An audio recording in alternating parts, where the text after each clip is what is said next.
Why effective strategies are not enough. Stay tuned.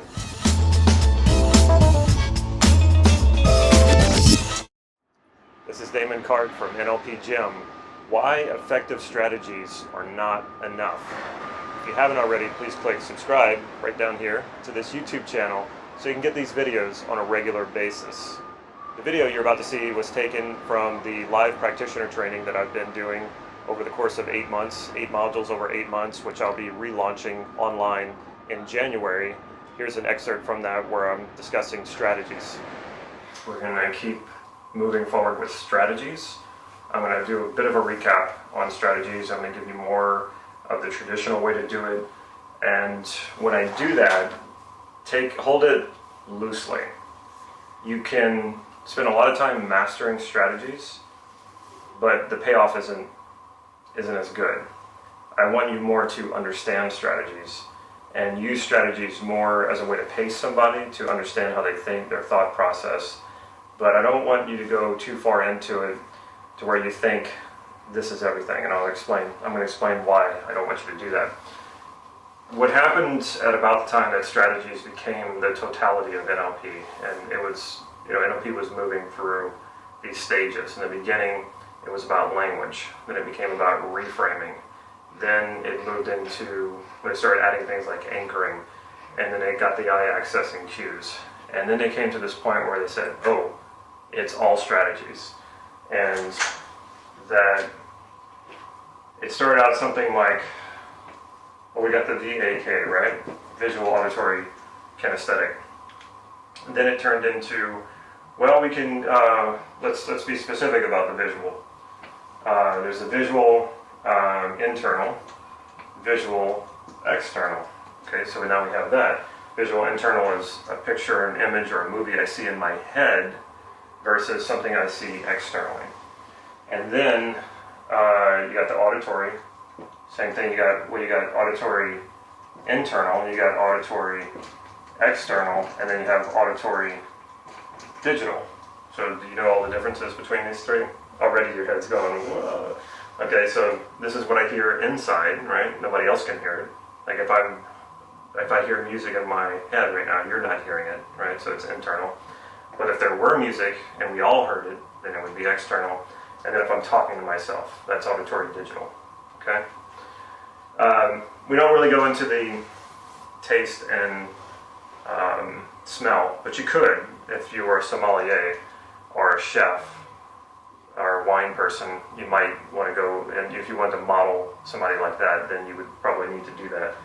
And then we have the kinesthetic, and then you can say there's kinesthetic internal. You can say that's my evaluative feelings. Like right now, I'm feeling a little annoyed by all the little things I got in the way, and I'm starting late, so that's my internal evaluation of what I'm seeing and hearing, and that can be what I'm seeing and hearing externally or what I'm seeing and hearing internally. And I'm going to make this make a little more sense. I'm kind of purposefully confusing. I don't want to confuse you, but I'm throwing a lot at you at once.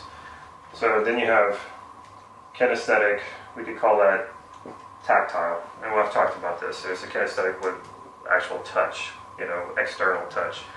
You could say that's also external. And then there's kinesthetic proprioceptive, and I would count that as external. That's sort of my body position.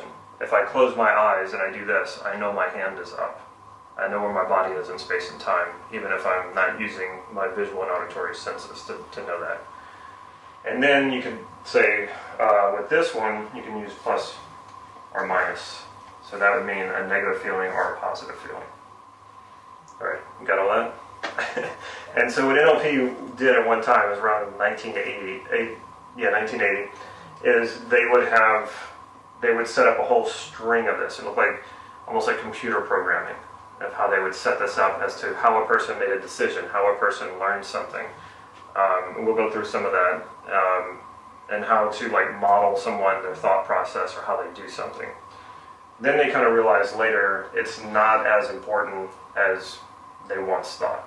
So why learn it all? I want you to have an understanding of it, because I think in having an understanding of it, You can use some of it, but you're not going to, that's why I'm saying don't immerse yourself too much into it. One of the things that this guy told me, who had been around NLP since the early days, he would go and, when they were still doing it at the university, John Brennan and Richard Bandler were doing it, he would go up there and he would learn from them. He would sit in on the workshops, and eventually he got so into it that they, at the time, gave him whatever certification that they were giving at the time, and then he started teaching it. And there's a lot of stories about those times, and some of it's probably true and some of it's probably not. And the stories have become legend, and you hear them passed around in NLP trainings, especially if you have instructors who were around back then.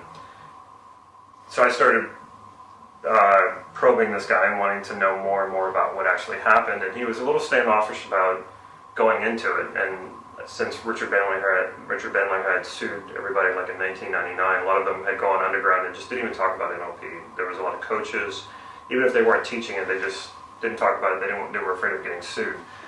And I think he was one of those people. He just wanted to lay low, and he wanted to continue coaching, and that was his main business. But he was afraid that one day in his mail he was going to get from a lawyer, and you need to come to court because you're being sued. So I think he just had it in his mind. And this is something I don't talk about. The more he trusted me, though, the more he started opening up about it. And finally, he just said, why do you want to know all this stuff? And I said, well, I love history, and I'm really interested in NLP. I hadn't done any formal training at the time. He said, put it this way. He said, all of us lost our wives. We all got divorced. I'm going to say wives because there were women there too who were also married. So he said, we all got divorced. We all lost all of our money. And he said, we didn't know what we were playing with. It was very powerful, and we didn't realize what we were playing with. And when I was preparing for strategies, even before the first module we did, or the last module we did, this last time, module 5, which is the beginning of strategies, I started really thinking about this, and how does that really happen?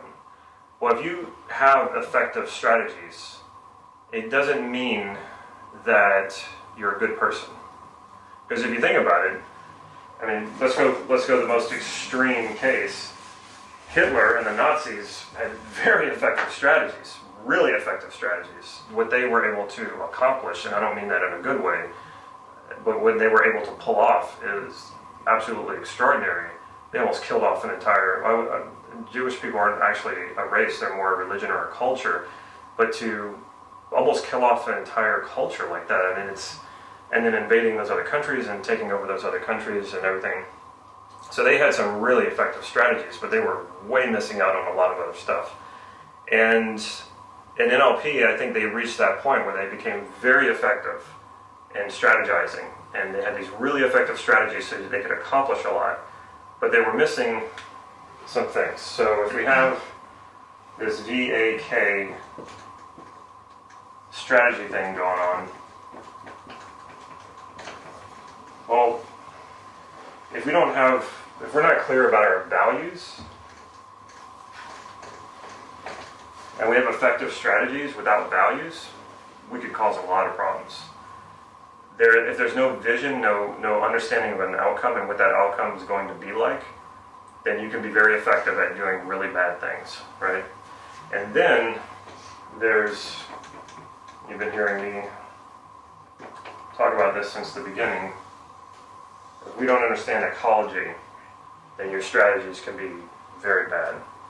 So we want to make sure that when we figure out an effective strategy, you execute that strategy with ecology and knowing where you're headed with it, and is that what you value? Is that what you really want? Because life is not about achieving results. It's about experience, and maybe some people would disagree with me on that, but if your life is always about achieving results, you turn into a robot. You turn into a machine, because that's what a machine does. It performs a function for us.